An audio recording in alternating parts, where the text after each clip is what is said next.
حضرت محبوب الہی نے شادی نہیں کی. شادی نہیں کرنے کی وجہ یہ تھی کہ حضرت بابا فرید جب دنیا سے تشریف لے گئے تو آپ کی بیٹی تھی اور اس کے چند یتیم بچے تھے. تو بابا فرید کی بیٹی چونکہ پیر و مرشد کی بیٹی تھی, اس لیے حضرت نظام الدین اولیاء ان کی بچوں کی اور ان کی کفالت کرتے تھے. تو دلی کے کچھ بدبختوں نے یہ بات اڑا دی کہ محمد احمد کا اور بابا فرید کی بیٹی کا بیوہ بیٹی کا کچھ آپس میں چلتا ہے. تو حضرت نظام الدین اولیاء نے کہا اللہ کی قسم, جو جائز طور پر کسی کو اپنے ساتھ نہیں کرنا چاہتا وہ ناجائز طور پر کس کو اپنے ساتھ کرے گا. اور اس قول پر پوری زندگی قائم رہے اور آپ نے ساری زندگی نکاح نہیں فرمایا, بغیر نکاح کے آپ رہے. حضرت بابا فرید رحمت اللہ علیہ کی بیٹی کی کفالت کی وجہ سے پھر آپ کی زندگی میں بہت سارے موڑ آئے اور پھر ایک وقت آیا. میں انشاءاللہ پھر کبھی اللہ نے زندگی دی تو ہم بابا حضرت نظام الدین اولیاء کی زندگی بیان کریں گے. لیکن اب اینڈ پہ آتے ہوئے حضرت نظام الدین اولیاء جب آپ کو خلافت مل گئی اور خلافت لے کر آپ کو دلی سونپ دیا گیا تو آپ دلی آئے. تو آپ نے دلی آنے کے بعد گیاس پور جو دریا کے کنارے ایک محلہ تھا گیاس پور, وہاں پر آپ نے اپنی ایک جھوپڑی بنائی اور وہاں پر آپ نے زمین خریدی. اور جب آپ نے زمین خریدی تو وہاں پر پھر لوگ آ کر کے بستی بساتے چلے گئے اور بستی ہوتی گئی. آج کل جہاں حضرت محبوب الہی کا مزار ہے اس کا پرانا نام گیاس پور ہے. اور آپ جو وہ دریا کے کنارے ہی رہتے تھے. دلی والے آپ کو بہت ستاتے تھے, آپ کے خلاف تقریریں ہوتی, بادشاہوں کو بہکایا جاتا, تکلیف دی جاتی. اور خاص طور پر ایک میٹر میں بہت زیادہ حضرت محبوب الہی کو ستایا گیا. حضرت محبوب الہی محفل سما کے بڑے شوقین تھے. تو بادشاہ کو جا کر کے کچھ لوگ بہکاتے کہ وہ دیکھو ہمیشہ محفل سما میں جھومتے جھامتے رہتے ہیں. تو جو غیاث الدین تغلق تھا, یہ بادشاہ کو لوگوں نے اتنے کان بھر دیے کہ بادشاہ نے چاہا کہ حضرت محبوب صاحب کی محفل سما کو پر پابندی لگے اور محبوب الہی پھر سما میں شریک نہ ہو سکے.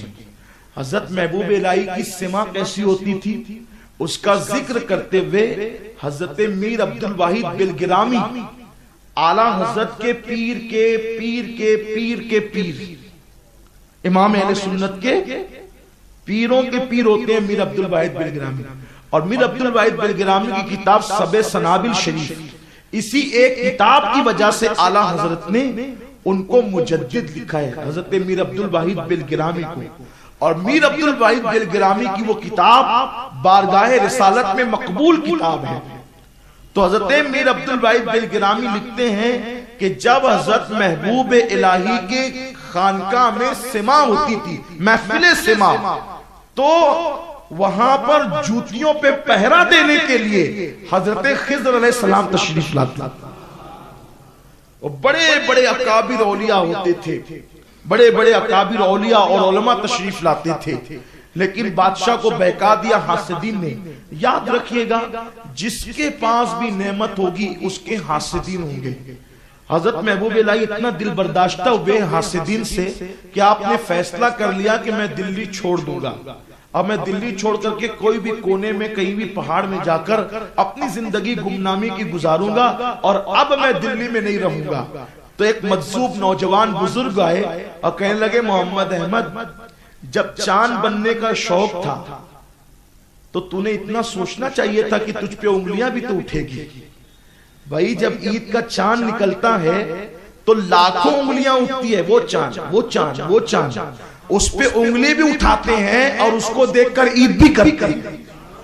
لوگوں کا حال یہ ہے جس پہ انگلیاں اٹھاتے ہیں پھر اسی کو دیکھ کر عید بھی کرتے ہیں. لیکن یہ چاند کا ظرف ہے, وہ انگلی اٹھانے والوں کو غم نہیں دیتا, انگلی اٹھانے والوں کو عید کی خوشیاں عطا کرتا ہے. مجھ پہ شام میں انگلیاں اٹھانے والوں, میری وجہ سے صبح تم نئے کپڑے پہنو گے, میری وجہ سے صبح تم کو عطر ملنا نصیب ہوگا, میری وجہ سے تمہیں عید کی برکتیں نصیب ہوگی. تو اس مجذوب نے کہا کبھی کبھی کوئی دیوانہ بھی بڑی بھاری بات کہہ جاتا ہے. مجھے اتنی لذت ملی یہ سن کر کے جب میں نے پڑھا حضرت محبوب صاحب کی زندگی میں پڑھا کہ آپ جب دل برداشتہ ہو کر کے آپ نے سوچا کہ میں نے دلی چھوڑ دینا، یہ لوگ بہت ستا رہے ہیں، بڑی بدنامی کرتے ہیں، یہ کہتے تھے کہ وہ تو فجر نہیں پڑھتے. حضرت محبوب الہی پہ الزام یہ تھا وہ فجر نہیں پڑھتے، لیکن محبوب الہی کچھ نہیں کہتے تھے کہ ٹھیک ہے جانے دو، یہ بکنے دو ان کو. کیونکہ کچھ لوگ ایسے نمازی ہوتے ہیں نا کہ سال میں ایک بار فجر میں آئیں گے، اگر اسی دن امام صاحب بیچارے غائب رہے تو ہوٹل میں پکڑے پوچھیں کیوں امام صاحب آج فجر میں دکھے نہیں، یعنی اپنی فجر کا چرچا بھی ہوگا اور امام کے نہیں آنے کا تذکرہ بھی ہوگا. یہ قوم کا حال ہے. تو ایسے لوگ ہمیشہ رہتے ہیں نا، تو اس وقت لوگ مدنام کرتے تھے فجر نہیں پڑھتے. اسی محلے کے لوگ حج کے لیے گئے، جب حج سے آئے تو پھر گھر نہیں گئے، سیدھے محبوب صاحب کی خانقاہ میں آئے، قدم پکڑ کے کہتے حضرت معاف کر دیے. کہا کہ بھئی تم حج سے آئے ہو، ہمیں تو تمہارے ہاتھ چومنے چاہیے، تمہاری آنکھیں چومنی چاہیے، تم حج سے آ رہے ہو. کہا نہیں ہم تو پورے دلی میں یہ کہتے تھے، شور کرتے تھے وہ فجر نہیں پڑھتے. تو کہا کیوں نہیں پڑھتے؟ وہ مسجد میں دکھتے ہی نہیں ہے. لیکن اب پتا چلا کہ آپ کی فجر کہاں ہوتی ہے. آپ جب حرم میں جا کر فجر پڑھتے ہیں تو پھر آپ گھر کی مسجد میں اور محلے کی مسجد میں کب نظر آئیں گے؟ ہم نے ہر دن دیکھا مدینہ منورہ کی حاضری کے وقت کہ آپ ہمیں رسول اللہ کے حرم میں نظر آئے.